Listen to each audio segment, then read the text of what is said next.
Karibu mpenzi mtazamaji katika kipindi chetu pendwa cha Pita Zangu. Ikiwa leo bado tunaendelea na simulizi za wanamuziki wa Soukous ambao walikuwa na mchango mkubwa kwenye muziki huu. Leo hatukuletei jina la kawaida.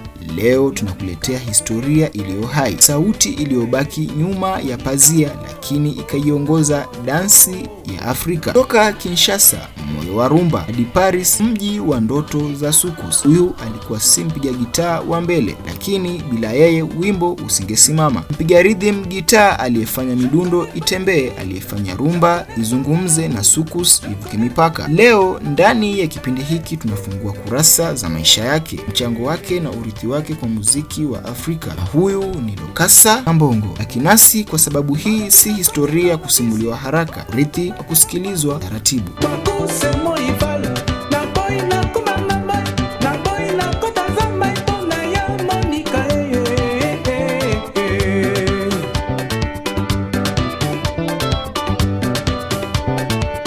Lokassa Yambongo, majina yake kamili ni Denis Lokassa Kassia. Alizaliwa mwaka 1946 katika mji wa Kinshasa, Jamhuri ya Kidemokrasia ya Kongo, lakini dunia ilimjua kwa jina lilobeba hadhi, heshima na mafanikio, Lokassa Yambongo, maarufu kama The Money Man. Safari yake ya muziki ilianza mapema mwaka 1968 akiwa na umri wa miaka 22. Lokassa alijipatia nafasi katika bendi maarufu ya African Fiesta National akiwa mpiga gitaa la rhythm mwenye ustadi wa kipekee. Ndipo kipaji chake kilipoanza kung'ara, akawa na ndoto kubwa na ari ya ujana. Alijiunga na wanamuziki mahiri kama Abel Mbumba, Mavatiku Visu na Dino Vangu. Kwa zaidi ya miaka 10 walipanda majukwaa makubwa, wakatawala mioyo ya mashabiki na kuiandika historia ya muziki wa Soukous. Lakini kama ilivyo kawaida katika safari ya sanaa, mabadiliko hayakwepeki. Kwa masikitiko ya mashabiki wao, bendi ilivunjika. Lokassa hakurudi nyuma, aliamua kubadili mwelekeo, akaanzisha awamu mpya ya maisha ya muziki kupitia bendi la African All Stars. Hapa aliungana na mastaa wakubwa kama mpiga gitaa Dizzy Manjeku, mpiga ngoma Ringo Moya na sauti tamu ya nyota Sam Mangwana. Ndani ya muda mfupi tu walitoa vibao vilivyoacha alama kubwa, ikiwemo nyimbo maarufu kama Makengo na Zamba ya Afrika. Lakini tena migogoro ya ndani ikazima moto wa All Stars. Mwaka 1979 bendi ikavunjika, kila msanii akachukua njia yake. Kutafuta upepo mpya wa maisha, Lokassa alihamia Lome nchini Togo. Ndipo alipozaliwa upya kisanii na kifikra, akaamua kubadilisha jina lake rasmi na kuwa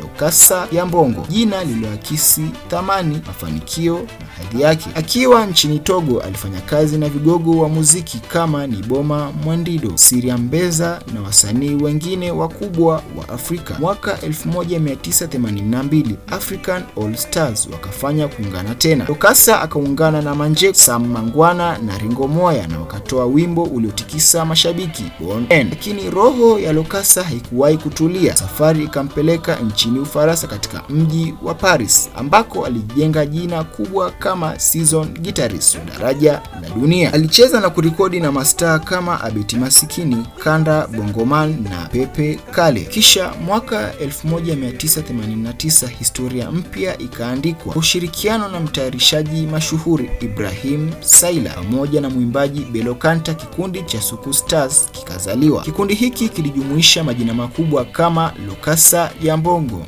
mwenyewe, Dali Kimoko mpiga gitaa, Lukambo Shimita, Yondo Sister na Niel Zitani. Kwa zaidi ya miaka 30 katika muziki, Lokassa Yambongo aliweka alama isiyofutika. Anatajwa katika kumbukumbu za kimataifa kama mmoja wa wapiga gitaa bora zaidi duniani. Lakini kama ilivyo safari ya maisha, pazia ililazimika kushuka. Tarehe 15 mwezi Machi mwaka 2023, habari nzito zilithibitishwa. Lokassa Yambongo, gwara la dhahabu ya Soukous, alitangazwa kufariki dunia nchini Marekani katika mji wa Nashua, New Hampshire. Alifariki baada ya kuugua kwa muda mrefu maradhi ya moyo akiwa na umri wa miaka 76. Habari za kifo chake zilivuma kama radi, zikavunja moyo ya mashabiki, wanamuziki na wapenda sanaa kote Afrika na duniani. Lakini hata katika majonzi, urithi wake unaendelea kuishi kupitia sauti ya gitaa lake, kupitia nyimbo zake zilizovuka mipaka na kupitia historia aliyoandika kwa mikono yake mwenyewe. Lokassa Yambongo hakuondoka kimya kimya, aliondoka akiwa ameacha kuacha alama,